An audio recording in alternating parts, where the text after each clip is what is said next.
bill discounting అనగా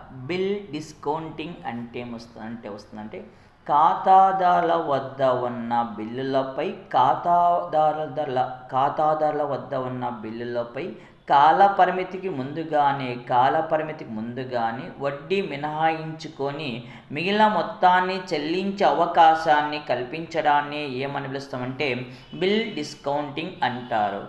ఖాతాదారుల వద్ద ఉన్న బిల్లులపై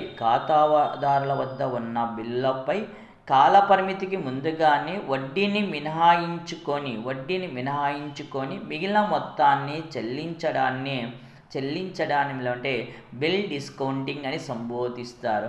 బిల్ డిస్కౌంటింగ్ అంటే ఏమొస్తుందంటే ఖాతాదారుల వద్ద ఉన్న బిల్లులపై కాలపరిమితికి ముందుగానే వడ్డీ మినహాయించుకొని మిగిలిన మొత్తాన్ని చెల్లించే అవకాశం దాన్నే బిల్ డిస్కౌంటింగ్